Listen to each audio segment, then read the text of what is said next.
see, I talk first. Audio recording for this meeting has begun. Yeah, oh, I see, yeah.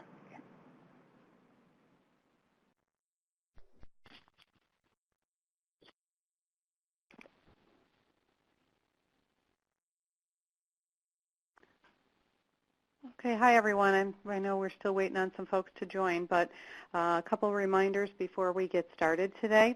My name is Molly Marin. I am the webinar coordinator for the New York State RTI Technical Assistance Center. A copy of today's PowerPoint is available on our webpage if you wanted to grab that and follow along. Oh, actually, I don't think it's on there. I will do that in the next 2 minutes, okay? Too many webinars this week, but I will do that. I apologize for the delay. It got half loaded. At the end of today's presentation, I will post a very brief evaluation, a link to an evaluation. You'll also get that via email. If you could please take a few minutes to complete that, we very much appreciate the feedback. Also, during today's presentation, if you could please use the chat box for any questions or comments you may have. You can type in it throughout. They'll probably break midpoint, and of course, there'll be time at the end for questions. Today is the last webinar in our Understanding RTI in Mathematics series. All information about upcoming webinars, including our database decision-making and an RTI process, which is currently on the schedule, can be found on our webpage at nysrti.org. We are very pleased to have back with us again today Dr. Russell Gersten, and along with him we'll have Dr. Sarah Powell today. Dr. Gersten is a professor with the College of Education at the University of Oregon and director of Instructional Research Group in Southern California. He served on the National Math Panel, co-chairing the Committee on Instructional Practice. He also chaired the panel that created a practice guide for RTI mathematics for the U.S. Department of Education. In his 20s, he reviewed R&B for Rolling Stone and the Boston Phoenix and interviewed many of the stars of that era, such as Al Green and Gladys Knight. At this point, I would like to welcome Dr. Gersten back, and he will introduce Dr. Powell. Hi.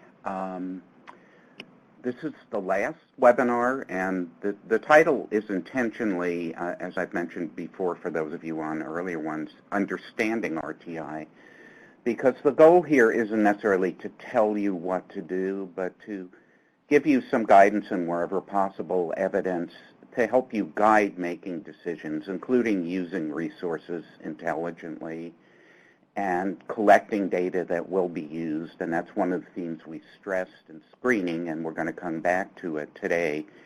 There's a little switch. Originally, the state had asked that this be on progress monitoring. And I thought for a couple of reasons, and I'll turn to that slide, that it would be good to shift this to focus very heavily on what's often called intensive interventions or Tier 3 interventions, as along with progress monitoring. And the one is the work on Tier 3 intervention is fairly new, and Sarah Powell, the co-presenter, who will actually do the majority of this particular session, is an expert, and it really is in the vanguard of really trying to think through how to do Tier 3 well. We know certain ways how to do it badly, which is just to use certain remedial series and get a group of kids who maybe don't like math very much, have a history of failure, and are doing a lot of boring arithmetic stuff in middle school that they have already been exposed to and don't really understand. But how to kind of intelligently do that and how to use data to at least investigate that is really a frontier area, and one where special education and RTI, the preventative end, really intersect. To give you a little bit of Sarah's background, then I'm going to set this up a little more. She taught kindergarten for years and was a researcher and did a lot of work in developing, at that point in time, primarily preventative or Tier 2 interventions for young students. And she worked at Vanderbilt University with Lynn Fuchs and colleagues, and she's now an assistant professor of special education at the University of Texas in Austin with a focus on math for kids with disabilities and difficulties in math. And you can see Sarah's picture up there. And that, so as I said, our major focus is going to be on Tier 3, but you will get a lot of exposure to progress monitoring. And as we learned from our earlier, the input we got on the screening measures, and in many cases the screening and PM measures are the same, many of you feel or seem to feel okay about what you use, but feeling there could be a lot better than what's currently available. And Sarah will walk you through resources in a little bit. The other issue, which it's a little bit too early for us to broach, but I've stressed this before and want to stress it again in my brief remarks this afternoon, is that one thing we want to be careful of, and we can't do that till the new state assessments have been offered, or the part Smarter Balanced, or whatever states ultimately wind up using, have been out for a year or two, but we want to make sure that the psychometrics and validity information that is presented by developers and publishers uses updated tests, because just because something correlates with a test in wide use 5 or 7 years ago doesn't mean it's going to be valid for the current curriculum, and that's something expressed a little bit in the chat, but I'd like you to keep that in mind as we go through this, and that Tier 3 is what comes up is most people say we know almost nothing about Tier 3. The publishers are very vague. Most of the material seems more Tier 2, preventative oriented, and what we're going to focus a lot is an idea that is maybe not as old as special education, but really began in the 1960s in particular. Database instruction and database individualization has a long, long history in special education. One of the problems is people were not always sure what to collect data on and whether that data was valid, but essentially the focus for today is going to be on database individualization, and Sarah's going to talk about the situations where it makes sense to do a preventative grade level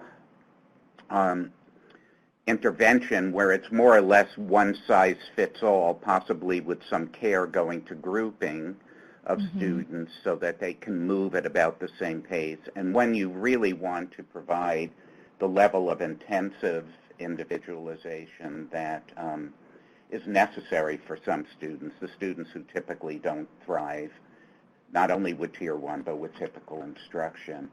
And this is something from the National Center of Intensive Intervention. It's a resource I've talked about a little. Sarah is going to talk some more about them. I'm an advisor to the center, and Sarah is one of the folks involved in implementation. We have some poll questions here, 1 and 2. We'll just take you 30 seconds each or so. That gives us and you a sense of who's who and what you do.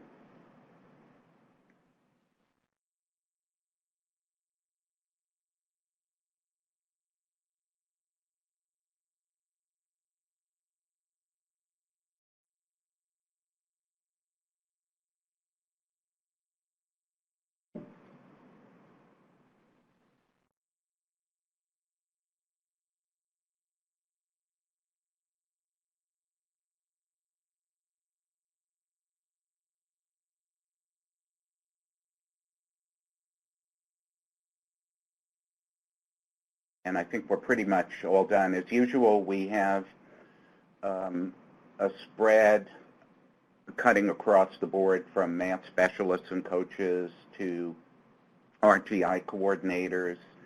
And so it's probably a little bit of everything. I mean, basically every category is represented. And which is ideal for an RTI system because really everybody needs to be a part of it. Roles change a little bit.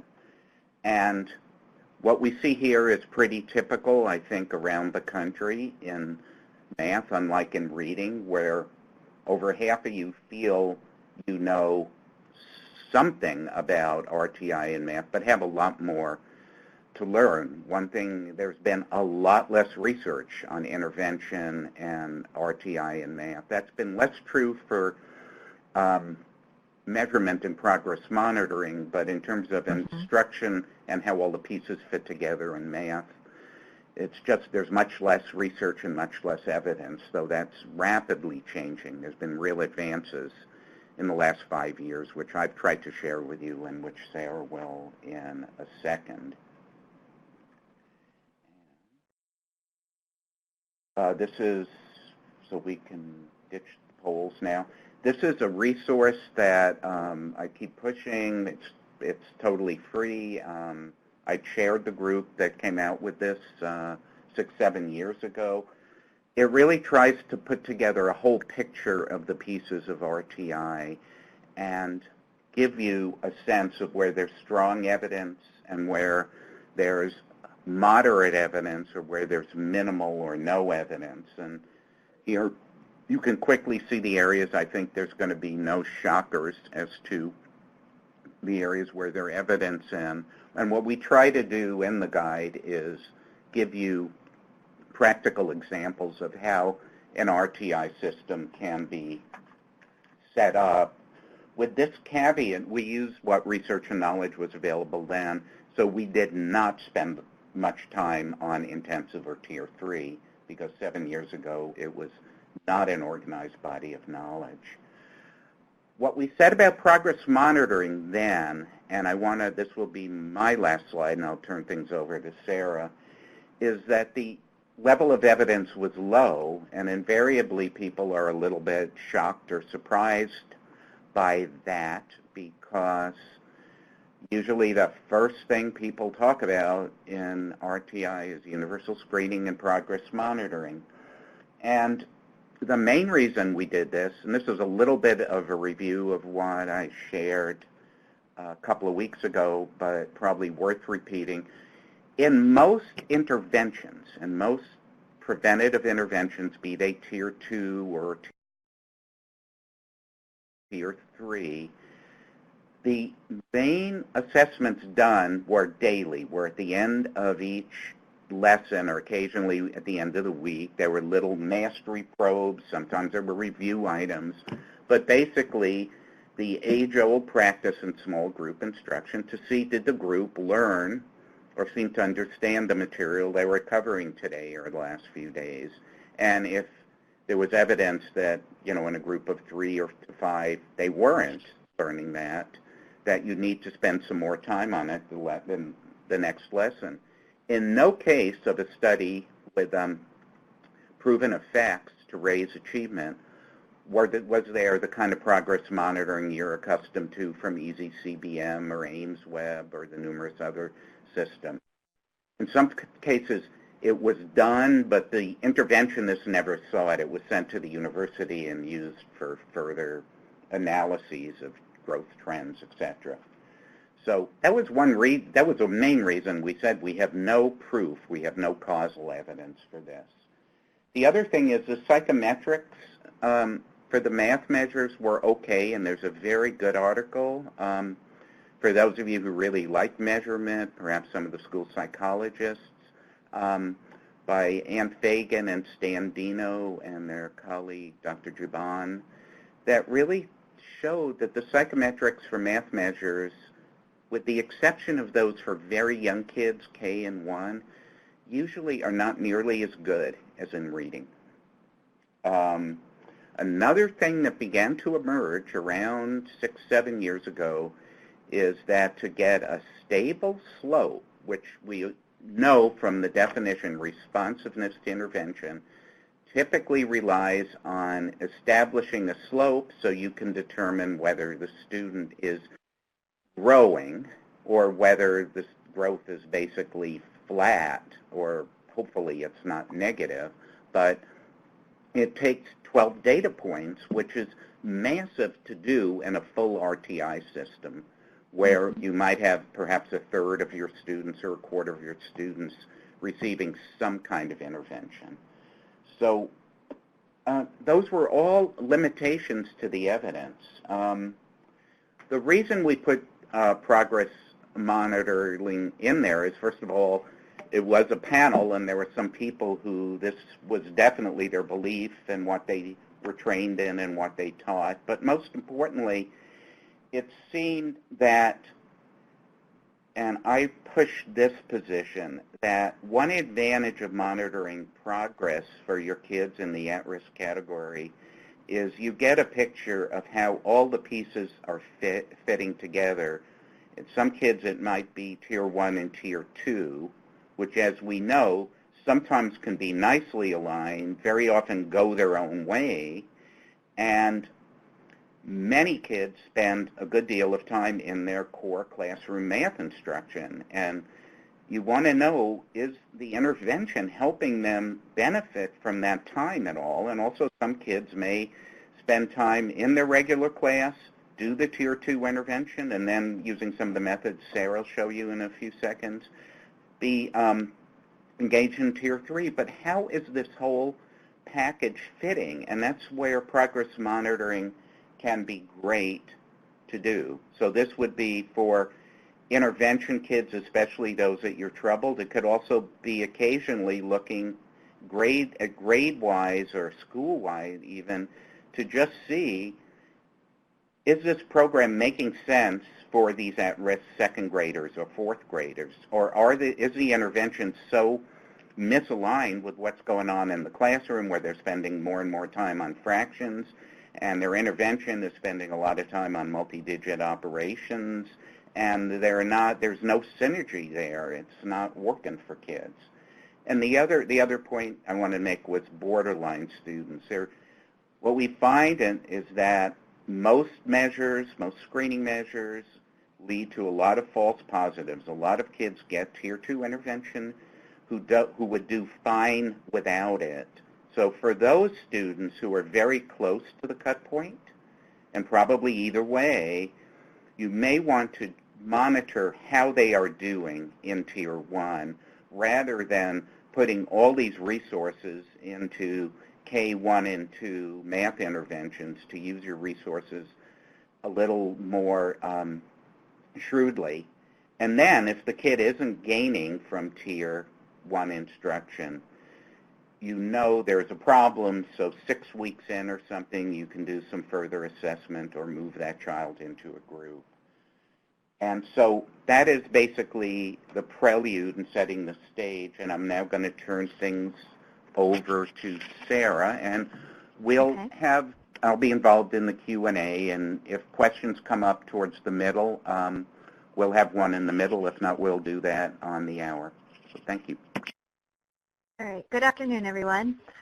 Again, I'm Sarah, and I'm going to talk with you about using progress monitoring within an RTI or multi-tier system of support system, and thinking about how, for students that have been non-responsive at these other tiers, how we can individualize instruction and then use progress monitoring to understand whether those instructional changes have been beneficial to students. So I'm going to take over from here, although Russ is going to comment as needed. And if anyone has questions, they can type those in, and Russ will try to answer those as we go, or we will answer those at the break. So we are going to talk about DBI, which is data-based individualization. And much of this work is coming from the National Center for Intensive Intervention. You can Google Center for Intensive Intervention, and their website comes up as the first Google hit, or you can go to www.intensiveintervention.org, and all of the materials and much of the content that Russ and I are discussing today comes from that center.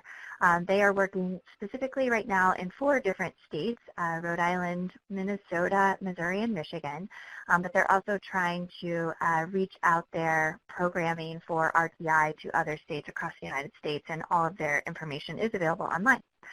So data-based individualization, it's a combination of intensive intervention for students that either have disabilities or are at risk for having a school-diagnosed disability. And progress monitoring is a major component of database individualization. And Russ has said that over the last few webinars, you've talked a lot about progress monitoring. And so today we're going to think about progress monitoring within this intensive intervention framework. So within an RTI framework, we're talking about students who are non-responsive to Tier 2, and how we conceptualize Tier 2 is small group tutoring, either in the general education classroom or outside of the general education classroom, but for students who are at risk but do not have school-diagnosed disability or have not been diagnosed at this time. And we're also thinking about students who are non-responsive in Tier 3. Tier 3, as Russ said a little bit earlier, it's kind of could be thought of as special education, or it could just be more intensive intervention for these students who are at risk. And this population is extremely important to pay attention to, because we know that students with disabilities, they typically experience lower academic achievement than students without disabilities, and this leads to lower high school completion. We know that their access to post-secondary options is limited.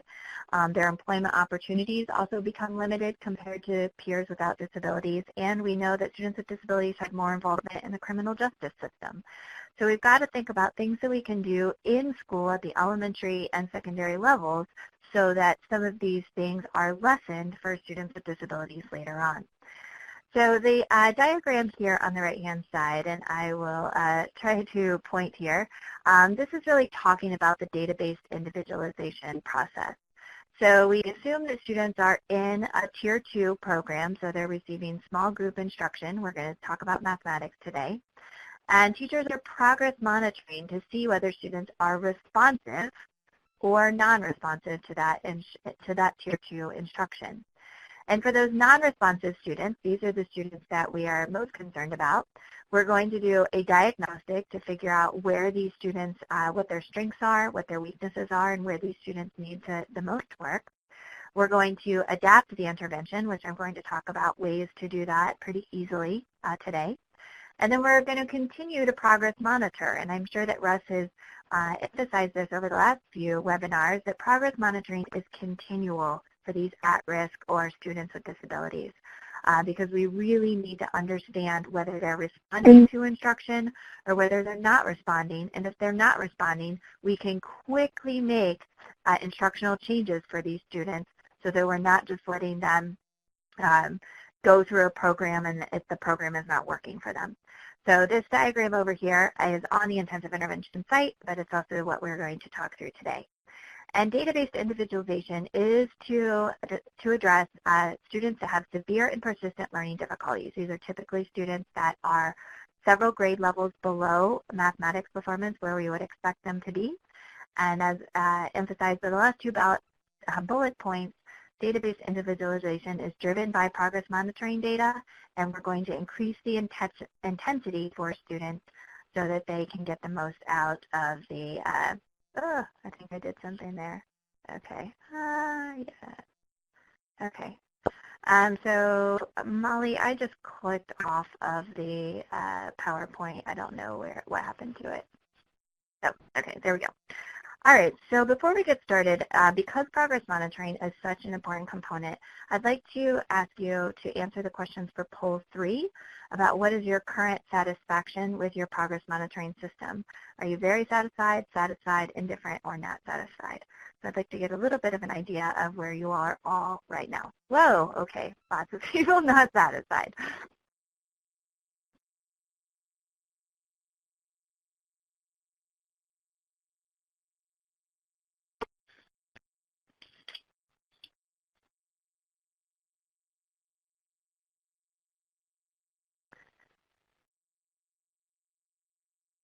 All right, so it looks like most people have voted, and most of you are not satisfied with your current progress monitoring system. So I don't have the magic potion to help you with figuring this out today, but I think Russ over the past few webinars has given you some things to think about. But you cannot really do any of this database individualization without a good progress monitoring system. So that means that you understand progress monitoring measures in mathematics, you know how to administer and score them, and you know how to interpret the data. Because it's that data that's going to drive everything thing in terms of database individualization.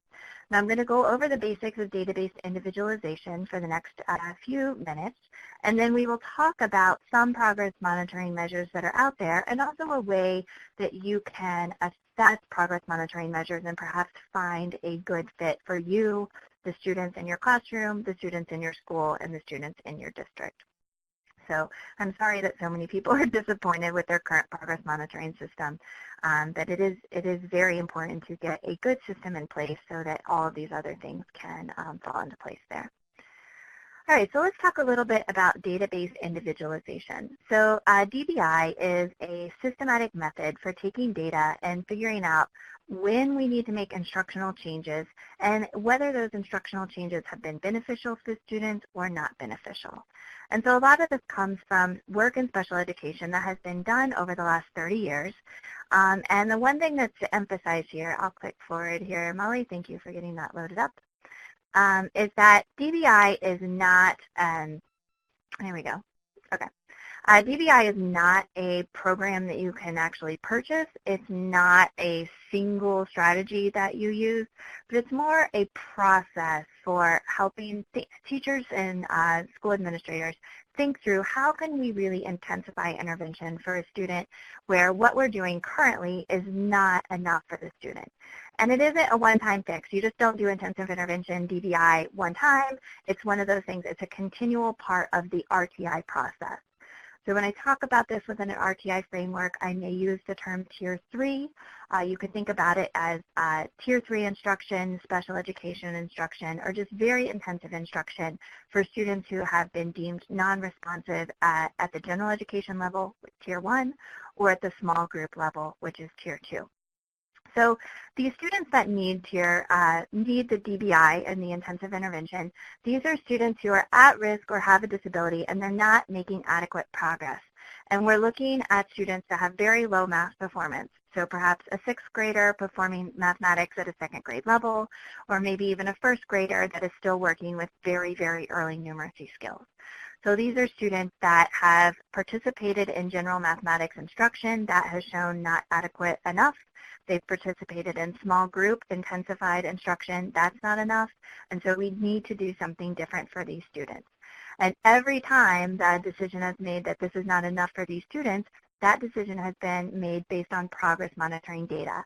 So looking at the student's slope, their slope is maybe flat or not steep enough, and looking at the students' end levels on their progress monitoring measures, and we're seeing that their end levels are below benchmark data where we would expect typically performing students to be. And many of these students who require intensive intervention have been participating in Tier 2 instruction, and it just hasn't been enough for these students. Now, one of the things that we do want to say is that within an RTI framework or an MTSS framework, students, you typically start in Tier 1. Progress monitoring has shown that the students are not responsive in Tier 1, so they move to receive Tier 2 instruction. In Tier 2, the students have been progress monitored, and that progress monitoring data has shown that the students are not responsive in Tier 2, so those students require Tier 3 instruction. But for some students, they actually may move more quickly throughout a tiered system because of need. So that might be a student that has moved into the district and is showing that they are several grade levels below where we would expect them to be, and you're going to immediately move them to Tier 3 or special education because they require those services. So this should be made on an individual case-by-case basis for students. But for the most part, students will start in Tier 1, move to Tier 2, and then if that isn't enough, we're going to place them in Tier 3. Now, there are several steps to DBI. The most important thing that I'm trying to emphasize, and Russ has been doing this as well, is that progress monitoring is a key component of database individualization. The progress monitoring is going to demonstrate, the progress monitoring scores demonstrate whether students are responsive or non-responsive to these different changes that we make for the students' programs. We're also going to conduct a diagnostic assessment. This is actually typically informal. It can be formal, and I'll talk about that in a little bit, but this determines the student's areas of strength and weakness, and then we're going to provide intensive intervention focused on those areas of weakness for the student.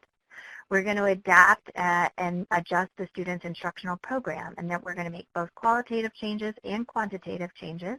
I'll talk about that in a little bit. And then we're going to measure those changes based on the progress monitoring data that's continually gathered from the students. And the DBI is often uses Tier 2 intervention, but it might be Tier 3 intervention. It's typically small group instruction, or it can be individual instruction. And that really we see differences from school to school based on what the school has set up in terms of RTI and so on and so forth. So before we begin DBI, all students should be participating in a good Tier 2 mathematics intervention program. We suggest starting with a standardized program, but we know in a lot of cases those are not available for a specific math topic or at a specific grade level. And so we just ask that with the Tier 2 intervention, just with RTI or MTSS, and within that framework, that's an evidence-based program that we know that this works for most students most of the time. So students are doing this Tier 2 program. Progress monitoring shows that it's not enough for these students. And so then we really have to figure out what can we do to this program to enhance it and intensify it for the student. And as Russ said earlier, students should participate in Tier 2 for several weeks. It's actually typically about 10 to 14 weeks to establish a adequate slope. He was talking about 12 data points are needed to establish adequate slope. But again, some students may move quicker through the DBI process because they need the specialized and individualized services at this point. Now, if we're thinking about the three tiers, this is a nice table that kind of breaks them down. The Tier 1, or primary prevention, we have evidence-based programs going on in terms of instruction. It's class-wide. Progress monitoring is typically done around benchmark times, that would be fall, winter, and spring, and all students receive Tier 1. Now, for those students that are not responsive to Tier 1, they move to the secondary prevention program, or Tier 2. That's T2 on the graph. And here we're using evidence-based practices within small group instruction. Group size varies. It might be as few as 2 students. It might be as many as 7 or 8 students. Sometimes in the middle school and high school grades, we see group size up to 10 to 15 students.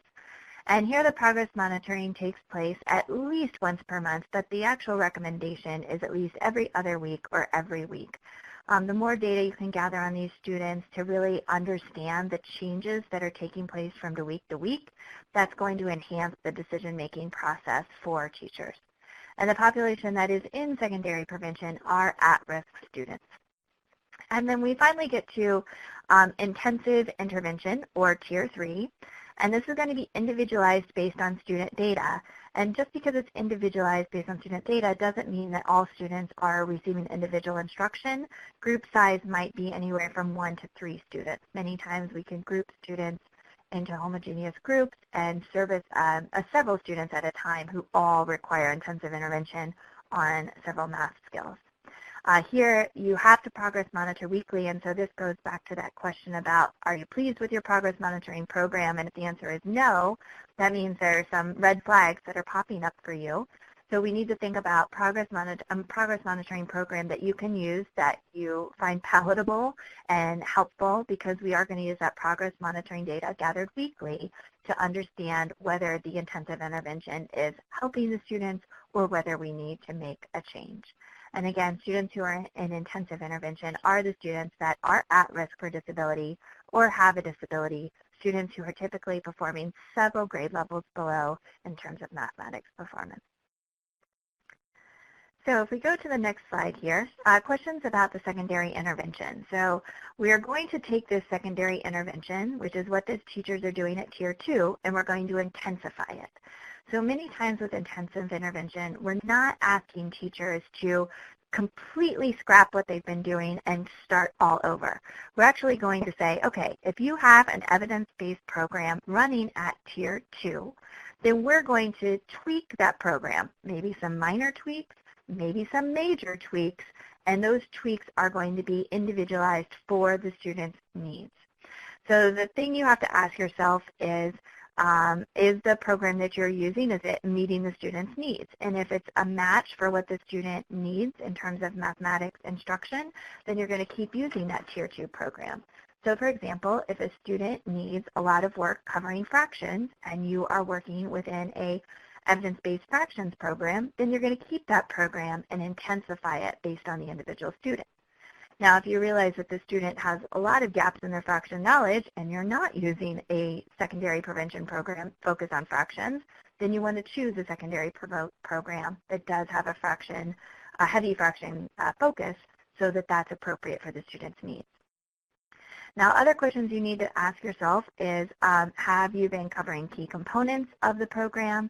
Have you been implementing the program as it's meant to be implemented? So that means if it's supposed to be implemented 3 times a week, have you been doing that, or have you only been doing it once or twice a week? And have you been doing it for the full 30 minutes, or does the student only receive 20 minutes of instruction? So if you can answer that you've been doing this the full 30 minutes and you've been doing it 3 times a week, then maybe that's not the part that you need to intensify. But if you haven't been able to do that, then it's time to think about intensifying those aspects of the program. And then with the third bullet point, you have to ask yourself, have I gathered enough data to understand whether the student is responsive or non-responsive in order to detect a change in performance? So again, this is where the weekly progress monitoring comes into place. And it's really important to do that because we're going to make decisions pretty quickly for these students because we know that they require intensive intervention and they require it now. Now, when we work with teachers and they say, well, why should I start with a standardized Tier 2 program? Again, I said we don't want you to reinvent the wheel, but we want you to have something to work from, and then we are going to tweak that program and intensify it. And many times with these standardized programs, you don't need a lot of training. You don't have to create a lot of materials. It's all there for you to use, and then we're going to enhance it. And it's really important with everything, and hopefully you all have talked a lot about this within RTI and multi-tiered systems of support, is that everything that we're using at Tier 1, Tier 2, and Tier 3 should have an evidence base. So that means it has been researched to show that it works for most students most of the time. So thinking about how to find those, and I'll talk to you a little bit about that on the next slide. So one of the ways that you can find good secondary prevention programs is from the National Center for Intensive Intervention. Here's their link to the website for their tools chart. So they have tools charts about progress monitoring, and Russ may have talked to you about that on previous webinars. I'm also going to hit it a little bit later, like the next 10 minutes. But this is the tools chart for good secondary prevention programs, and this has a list of both the reading programs and the mathematics programs. But here, what the National Center has done is evaluated programs that you could use with Tier 2 and Tier 3 students in terms of the design of the study, how well the study was implemented, and whether there were positive outcomes associated with the study. So rather than just choosing a mathematics program and saying, oh, this one has a nice website, this one looks good, but you don't actually know if the program has an evidence base, you can use this website to look and see which programs have an evidence base, or a stronger evidence base than others. And I'm not going to name any programs now, but you can go ahead and look through this website and walk through it yourself. And other resources that you might be familiar with are the What Works Clearinghouse. That doesn't have as good of a listing of secondary prevention programs as it does whole cost programs, but it is a good place to start, as well as the Best Evidence Encyclopedia. This is a website from Johns Hopkins University. It's www.bestevidence.org. And they also have a listing of mathematics programs that have an evidence base. Across all these websites, the mathematics programs that are listed, there just are not as many as we see in reading. So you may feel that you're missing out on something, but right now lots of different organizations and universities across the United States are trying to conduct research to figure out whether programs have an evidence base. So you kind of have to keep looking back because things may pop up that weren't there 6 months ago. So this is a really great website to figure out a good secondary program that you can use and then start to intensify it for students that require that. So if you don't have a standardized program, you can also look at materials that have come from your core program, look at the IES practice guide that Russ hit on a little bit earlier, and you can also choose materials that are aligned with your standards, either the Common Core standards or your state-specific standards if you are not in a Common Core state.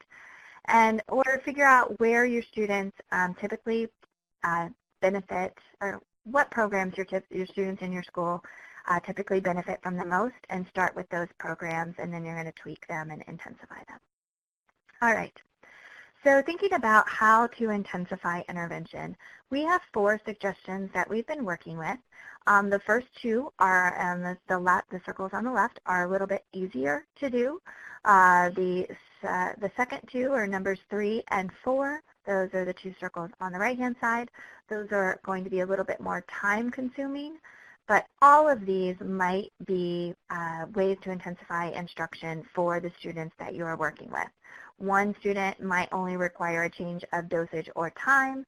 Another student might require you to intensify intervention according to all 4 of these aspects. So I'll talk a little bit about them, and then I'm going to ask you some ways that you've intensified intervention before with your students that are at risk or students that have disabilities. So our first practice, or our first way that you can intensify intervention, is changing the dosage or time. So again, you need to intensify intervention for students that have shown non-response to Tier 2 instruction, or it could also be Tier 3 instruction. And you understand that the students are non-responsive because of the progress monitoring data. Their progress monitoring data has shown that their slope is flat, or it's not steep enough to reach either end of the semester or end of the year goals. And so when you look at that slope and you say, oh my gosh, this student is not on track to meet their end of the year goal, you need to intensify their intervention. And this practice number 1 is really like the easiest way to intensify intervention. So practice number 1, again, is changing the dosage or time. So this is increasing the quantity of instruction that the students receive. So this is increasing the minutes per day that the students receive, or the minutes per session. Perhaps a student only meets with you 3 times a week for 30 minutes, so maybe now you will do 3 times a week for 40 minutes. You can increase the sessions per week, maybe going from 2 sessions to 4 sessions. From what we know, based on the research and our experiences, is that students really need a constant intervention. So 1 session a week typically is not going to cut it, but students really require about 3 to 5 sessions per week. So it's pretty constant. The material, they're reviewing it on a constant basis, and they are being able to review what they've learned previously in a timely fashion. So increased time, and when we're talking about that, it allows the teacher to provide more instruction. It also allows teachers to provide more feedback for the students, maybe more specific feedback, and it also provides the teacher with time to provide more practice opportunities for the student. So instead of only getting to work on 3 fractions problems, the students get to practice 5 or 6. And we know that practice in mathematics is just like practice with the violin. If you are not practicing, then students are not going to improve. So by increasing either the minutes per day, the minutes per session, or the sessions per week, or the total number of sessions, you're giving students more opportunity to receive instruction, receive practice, and also receive feedback. So Denise has a question about how districts take, where districts take from or add to in terms of adding additional time. So with the schools that I've been working with, I work with mostly schools in the state of Michigan. It's really up to the individual school. So several of our schools have what they call might be like, quote, an intervention time or RTI time or MTSS time, and students will receive that instruction within that time. Another school that we've worked with actually has students work with the teachers before and after school, or students sometimes miss less content-heavy courses. So perhaps the students only participate in art class for 30 minutes instead of 45 minutes, and they get the time, they then work in intervention time for those extra 15 minutes. If I knew the answer to the question about how to put this into the school day, I would have lots and lots of money, because people, that is like the largest barrier that schools encounter in terms of doing RTI, doing MTSS, and doing intensive intervention, because, you know, the school day is pretty heavily mandated in terms of here's your math, your language block, here's your mathematics block, and then here's everything else that fits into the school day. So I wish I had one answer, but I could provide some, I could later write and provide some snapshot experiences from schools that I've been working with on how they add time into the sessions that the students need. Yes. Sarah, this is Russell. I just wanted to add one comment there, because this question comes up across the board. All the time. Is that, is the sounds working okay, correct? Yeah, I hear you. Yeah. That basically, one thing that has been talked a lot about, especially with the school improvement grants, but more broadly by Secretary Duncan and numerous others, is extended learning time. And often people aren't sure, you know, well, what exactly does that mean? What do you do? But it seems that is an ideal time for for these add-on kinds of things, and especially because we know, you know, from a century that you know, it is better, distributed learning is better than mass learning. So if you could spend a bit of additional time on math twice a day in a small setting. So I really see that as an underutilized option at schools. Now, the transportation becomes a nightmare, but sometimes there's a mixture where then there's an array of activities ranging from, you know, hands-on science activities for some kids to interventions for kids who need it. But I think that because there is a finite amount of time in the school day, and it's not, the problem's not going to go away.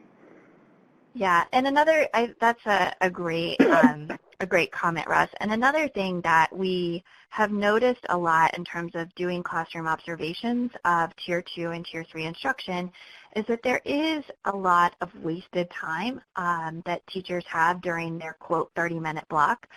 We've done observations where the teacher has 30 minutes, but there's only 18 minutes of instruction that actually occur. And so really thinking about, if you do have 30 minutes, how to maximize the learning time. So that many times is teaching students, if they're coming to your classroom, to come in and go ahead and get started on this warm-up activity or whatever it is, and having all the materials ready. I was in a classroom pretty recently where a teacher spent about 4.5 minutes counting out base 10 blocks. If those were already a baggie and they were placed in front of the student, that would have saved 4.5 minutes. And so developing transitions and routines for what you're going to do with that 30-minute time period or what have you. And then you think that when you're thinking about changing the dosage of time, you really need to reflect upon what the student requires. So some questions you could ask yourself are, how far behind is this student? Are they 2 grade levels behind or 4 grade levels behind? So you have to think about what foundational skills do I need to fill in for this student in order for the student to perform at grade level. Was Tier 1 appropriate, or did the student not pick up any of the Tier 1 instruction? If it's an older student, they're probably going to require more time with the intensive intervention, just because many times these older students have many more gaps that we need to fill. And what is the complexity of the learning task? If the student is learning to solve word problems algebraically or solve problems about ratios and proportions, that may take a lot more time to provide instruction on than if the student is working on basic subtraction skills. And also thinking about the student's stamina and their attention span. And so one of the things that we do have some schools doing is doing a double dip where the students actually receive instruction twice a day, maybe 15 minutes in the morning and 15 minutes in the afternoon, because the student's attention span is just about 15 minutes. And so that really maximizes the on-task time that the teacher has with the student. So it's not 30 continuous minutes, but it's 30 minutes broken up across the school day. And with all these practices 1, 2, 3, and 4, I do want to just say, and you probably all know this already, but that if you do make any changes in terms of the minutes, the sessions, or the total sessions, if the student has an IEP, the IEP has to be amended to reflect those changes. So that's practice number 1 here. Practice number 2 is changing the student's learning environment. And so what we mean by that is reducing the group size. Perhaps the student has been tutored in a group of 15 students, and the student exhibits a lot of off-task behavior and doesn't have an opportunity to interact with the teacher and provide appropriate feedback. So reducing the group size typically is something that helps the students, but we know a lot of schools are up against the wall with this because many times they have to tutor these 8 students and they can't reduce the group size. But ways to think about that is that if there is an extra teacher, a paraprofessional, maybe even a student teacher, breaking the students into groups and having the teacher provide instruction while the instructional assistant helps the students with practice activities and things like that. Grouping students with similar needs. All these students require work on word problems. All of these students require work on geometry skills. So then there the teacher can really focus instruction to help what those students require support on. And then changing the instructional setting. Many times we'll see students that are tutored in the library and classes are coming in and out. So if you can move to a small office in the library so that student distractions are removed and the teacher can really focus on the task at hand, because we know that once students lose their focus, it typically takes teachers about 30 seconds to 60 seconds to bring those students back into the fold, and that's 30 to 60 seconds of instruction that the student has missed out on or that the teacher hasn't been able to provide because the teacher is trying to bring those students back into the fold. So it looks like some people, based on comments, are struggling with scheduling, and some people have a lab time scheduled and that's kind of a little bit what we're talking about is a dedicated RTI or MTSS time for these students. But one of the things we a lot of times see, and I think that this comment comes from Sheila, and I've seen this as well, is that the students that require language arts or reading support are also the students that require mathematics support. So how do we, if we've got 30 minutes and these students have an RTI time of 30 minutes, do we spend that 30 minutes on reading, 30 minutes on mathematics? Do we split it? Do we do every other day? And things like that. So those are questions, and these questions we know schools across the United States are dealing with, and I'll try to provide some questions after the webinar finishes here. So practices 1 and 2 are quantitative changes that teachers can make to intensify intervention for students. And they're typically the approaches that teachers try first because they are maybe a little bit easier to do than practices 3 and 4. But practices in 3 and 4 focus more on qualitative things that teachers can do to intensify intervention. So practice number 3 is thinking about cognitive skills that we can combine that help students with their academic learning. And so thinking about most of our students that we'll be working with have difficulty with memory, either working memory, long-term memory, or both. And so those students will have difficulty with recall, maybe recall of basic facts, recall of steps to solve a word problem. They may have difficulty with organization of their work, which we know in mathematics a lot of times causes students to answer problems incorrectly if their work is not lined up and if they don't understand place value. So things that teachers can do in terms of memory is to teach note-taking skills, teach students to organize their work. Maybe that's via just graph paper, or maybe using a graphic organizer. It might be using technology to help organize work. Teachers should think about presenting information in more than one way, so not always just presenting information orally, but presenting information visually. We know in mathematics that students really benefit from hands-on presentation and work with manipulatives, so giving opportunities to do that. And what we see in the middle school and high school grades is that students have very few opportunities to use hands-on materials to help understand mathematics concepts. I think many times manipulatives seem to be like kind of an quote elementary thing, and that's not true. There's a lot of research that supports hands-on learning for middle school and high school students to really help them understand either mathematical procedures and the mathematical concepts that accompany those procedures.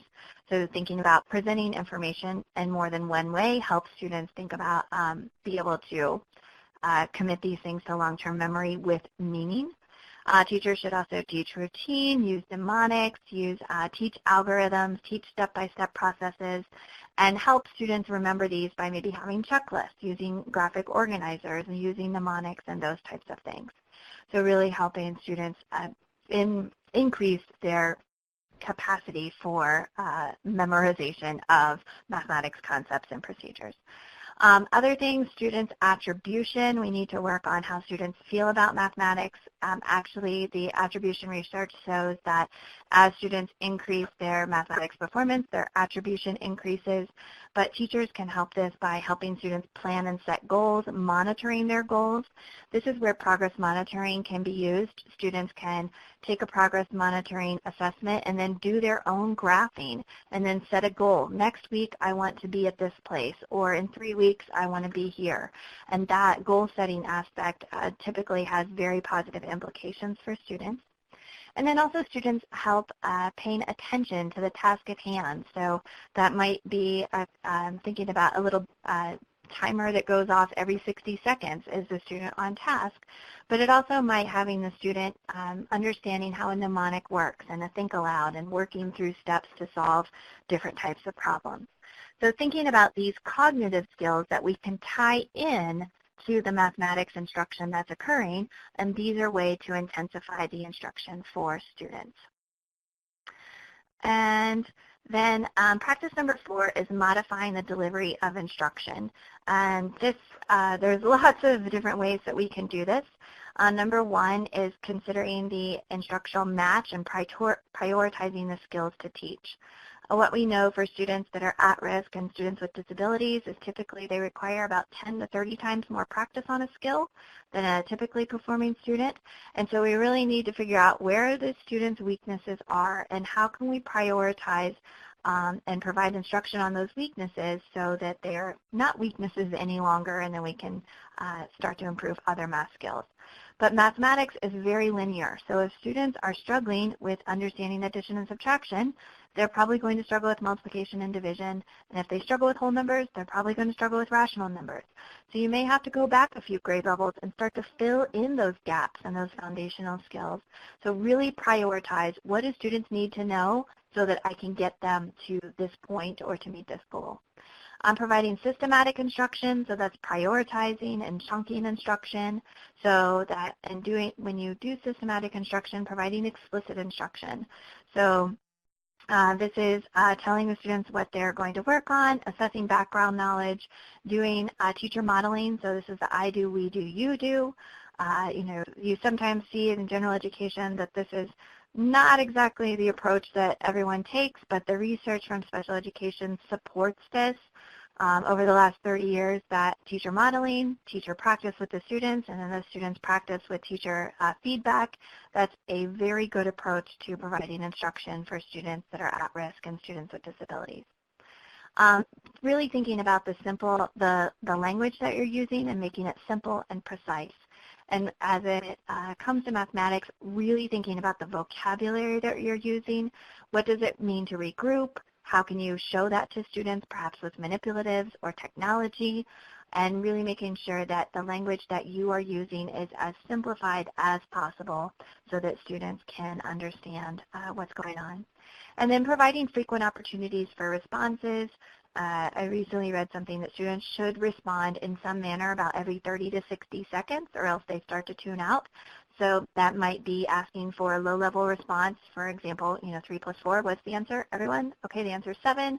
Or it might be a high-level response. What is a way that we can solve this word problem? What's another way we could solve this word problem? Or even having students, respond with response cards, thumbs up, thumbs down, those types of things.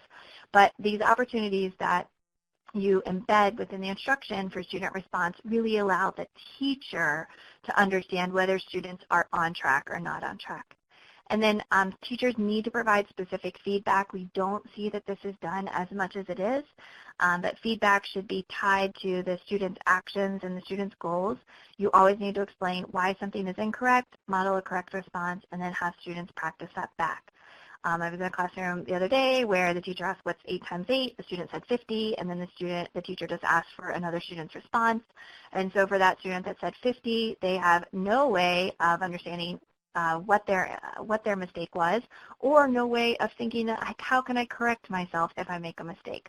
And for feedback, it should be provided as immediate as possible so that students don't continue to practice incorrect methods and keep up with incorrect concepts. So those are the 4 ways to intensify intervention, just very, very briefly. So I'd like to ask poll number 4, so what's one way that you're currently intensifying intervention? And then I want you to think about, based on your answer, what are some other ways that you can intensify the intervention for your students?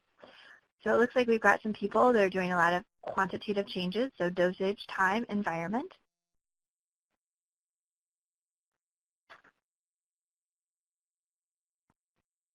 So somebody's modifying their delivery, that's great. So thank you for responding. It does look like that most people are intensifying intervention currently, but I want you to think about other ways that we can do that, because we know that it's typically not just one practice for intensive intervention is enough, that many times students require at least 2 of these practices, if not all 4. And if you want more information on how to modify based on the cognitive processes or how to modify your delivery of instruction, there's a lot of great resources on the intensive intervention site. So one of the things that we're about have to finish up here soon. So one of the things we want to think about is that when we're intensifying intervention, that progress monitoring component is mandatory. So DBI requires progress monitoring. If you tell me that you're doing database individualization and I ask you what your progress monitoring system is and you say, oh, we're not progress monitoring, then you're not doing DBI. So basically DBI cannot function without progress monitoring. And when you're thinking about your progress monitoring measures, because many of you said that you're not terribly happy with what your school is doing currently, here are some websites or some of the more popular progress monitoring systems that are out there.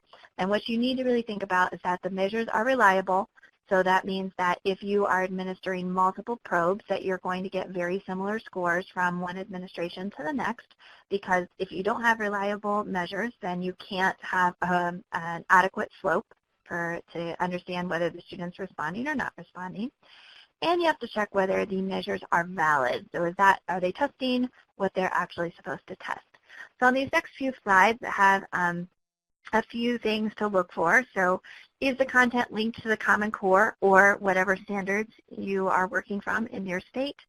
And is there concurrent validity with a current state assessment? So is this matching what the students are going to be expected to answer on their high stakes assessment? And one of the things that we note in red is that right now we're in a pretty drastic period of change with this year as the first year for Common Core assessments in most states. And so progress monitoring measures have not been aligned against Common Core standards in the past, and they're working on that now. And so some of these things may not be available for the next 2 years. That doesn't mean that you can say, oh, I'm just not going to progress monitor for 2 years, but you could go ahead and start to use something, but then evaluate it on a yearly basis to make sure that it is kind of valid with your high stakes assessment and your state and touching upon the standards that students are expected to know. So some of the progress monitoring sites, or these are websites, but some of the measures that students are frequently tested on are EasyCBM. This one has a number of mathematics measures, so everything from numbers and operations, geometry measurement, algebra, measurement, and things like that. And they're specified at the grade level. So if you're looking for a progress monitoring measure for a 3rd grade student, you can go and use the 3rd grade probes from EasyCBM.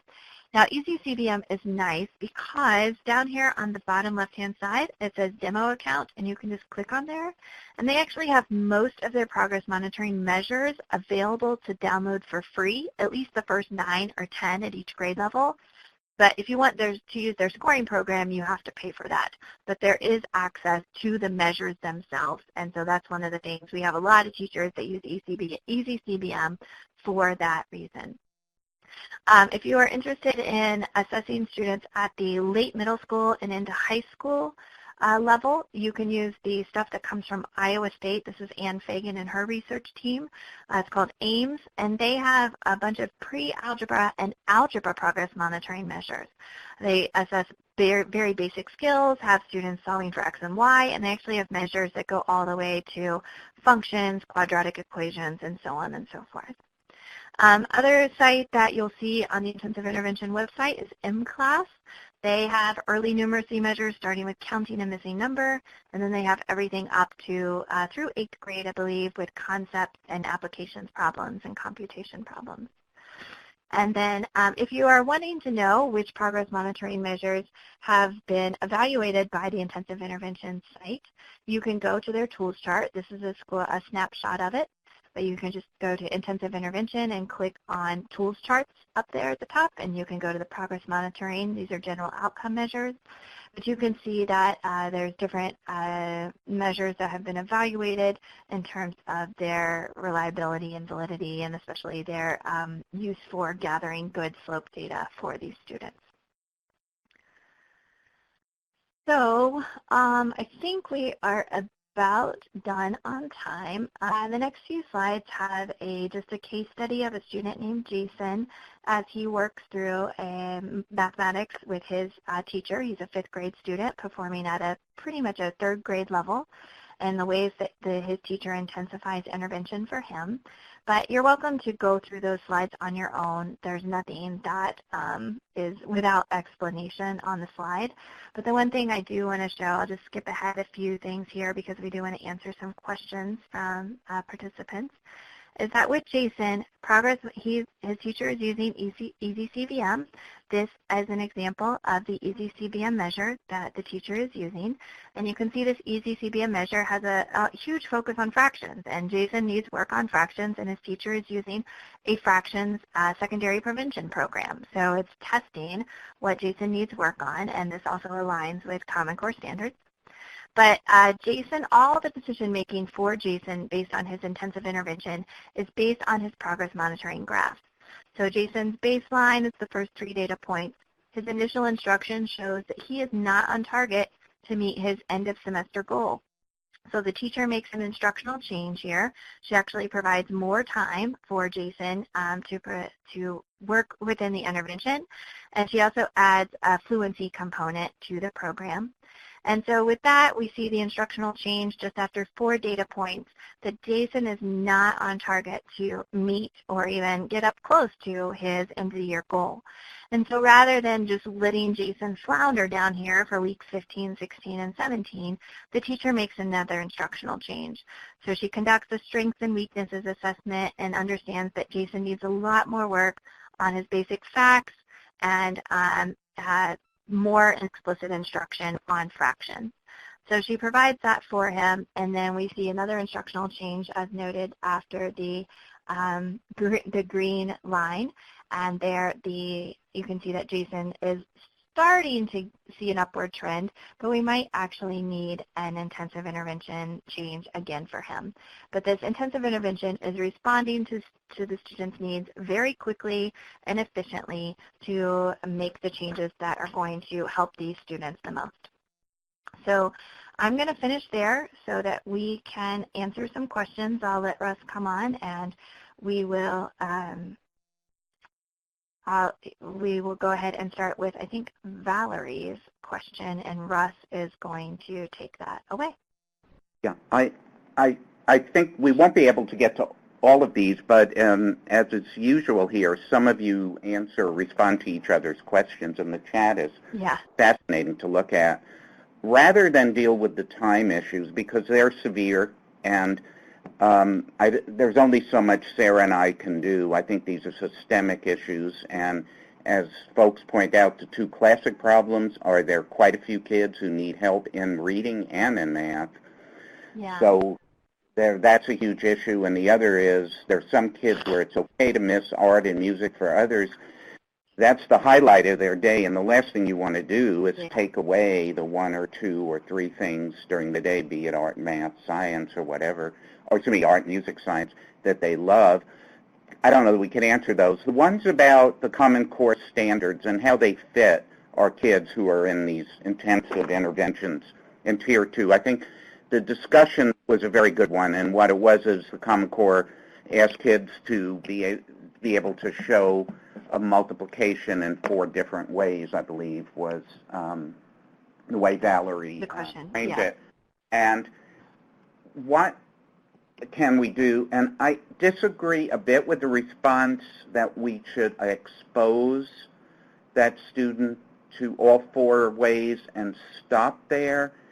I like more the idea, someone was talking about tape diagrams or strip diagrams, that what I would see we may want to do is modify the goal temporarily for that student and perhaps have him show it in 2 or 3 ways, but not skip it, not just go to calculation only and skip all the sense of understanding and understanding that multiplication is, in a sense, repeated addition. And so I think we still want to make sure that we cover those operations involving understanding, because they're ultimately the hook that kids are going to retain the information. So we may need to tone or tamper them down, but we want to go beyond exposure. And we do want to understand, though, and that's where Tier 3 is ideal, that this is going to be particularly difficult. Many students are in Tier 2 and Tier 3. The cognitive processes are such that they don't do very well with retaining abstract material and quickly learning the abstract language of math. But I would include those as goals. Ultimately, they can be motivating. And I think what Sarah was getting at in the Jason case, which had to be done very quickly, which is fascinating to look at in more detail, but that essentially you can combine that kind of work, which takes more of a skilled teacher, with some of the critical but less demanding teaching part of the fact practice, building the fluency in multiplication so the kid can understand what's going on with equivalence, which might be able to be done by a paraprofessional, by a peer tutor, by technology. So that's my answer to that little set, or my response. And Sarah, you may want to take another group. Okay. So, Shanna, you say you don't see testing your students once a week with STAR. I could see that as well. So that might be, because takes quite a while. So you might be interested in finding a progress monitoring measure that's pretty brief to administer. Many of if you're just doing the computation measures, those typically take 2 to 3 minutes, and they can be administered in a group setting. And so you do that, and you collect them, and you grade them after the students finish with the assessment. So you may want to think about finding one that is much quicker. And in fact, I think the longest progress monitoring measure that you'll see out there takes 8 minutes, and those are at the upper grades. Oh, maybe the algebra stuff takes 10 minutes. But it is, if we are gathering this data, if we are gathering the data weekly, it is going to really benefit the students in the long run. So you may end up taking about 5 minutes away from instruction so that you can gather this information so that you can really tailor the instruction for the individual students. And maybe, I think one question, are you finished, Sarah? Or there's one question I just looked was addressed to me about what I meant by systemic. I just meant that issues that come up, like should we start intervention in math early? The answer is yes. I think there's compelling data there. But by systemic, it's everything from, at times, even getting the school board, the principals involved in saying this is critical. If we have Title I monies or whatever money, preventative, special ed money, it shouldn't all go to reading. We need to put people in, and it's that kind of issue. So that's what I meant by systemic. We have another question from Luann about diagnostic academic assessments to find strengths and weaknesses. So, Luann, you can do this formally or informally. Formally, you could administer something like the key math. I mean, that's a pretty common one. It breaks it down by component areas and gives you a lot of information about the student. It does take a long time to administer the key math, typically 30 to 60 minutes to administer the entire thing. So you can use some subtests from anything from like the WJ3, or you can use something from even if the Brigance, if you have that, or the GMATE, or whatever you have. But you don't always have to use a formal assessment. I mean, you can use a formal progress monitoring assessment and do an error analysis. So look at the student's last progress monitoring assessment and see, okay, what types of problems are they doing well on? Are they doing well on the word problems? Are they doing well on the fractions problems? Are they doing well on the measurement problems? Or where are their areas of weakness? So you can really use pretty much any mathematics assessment that the student is using and take an error analysis approach to breaking it down by problem type. And in an informal way, you could ask students to explain a problem to you, doing a think aloud and seeing what the gaps are in terms of their steps for solving a specific type of problem. And you can use, you could have, if students are peer tutoring, you could listen to their explanations to see like where they are excelling and where they need work. And those are just some of the things that we've done in our research projects that have been in schools to help find the students' strengths and weaknesses. But typically we see that teachers are using a more informal approach than a formalized approach to just really figure out, okay, the student needs work here, here, and here. They're doing okay here, so let's focus on the areas where they need the most work. And Teresa, Russ is answering about computer system instruction. And I'm thinking it may be time for people to fill out their evaluations. I mean, they're fascinating. But, the thing, Teresa, I'll just speak to it, maybe Russ can talk about it a little bit, is that for many of these computer programs that we see, they look awesome. They do not have an evidence base at this time. And many computer programs that I've observed where students are working don't have a very good feedback component. And I know people are working on this. I mean, there's some really cool stuff coming out with artificial intelligence to actually respond to students when they answer incorrectly. But right now, we don't have a lot of that. And so I would always default to actual teacher instruction over computer instruction. I think computers are probably better for building fluency than providing initial instruction or filling in gaps of knowledge than computers at this time, but that could change in 3, 5, 10 years' time.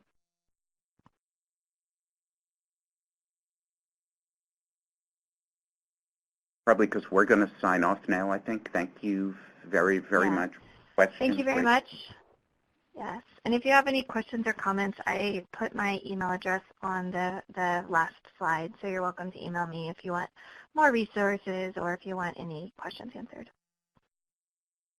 Thank you both very much. Thank you, Molly.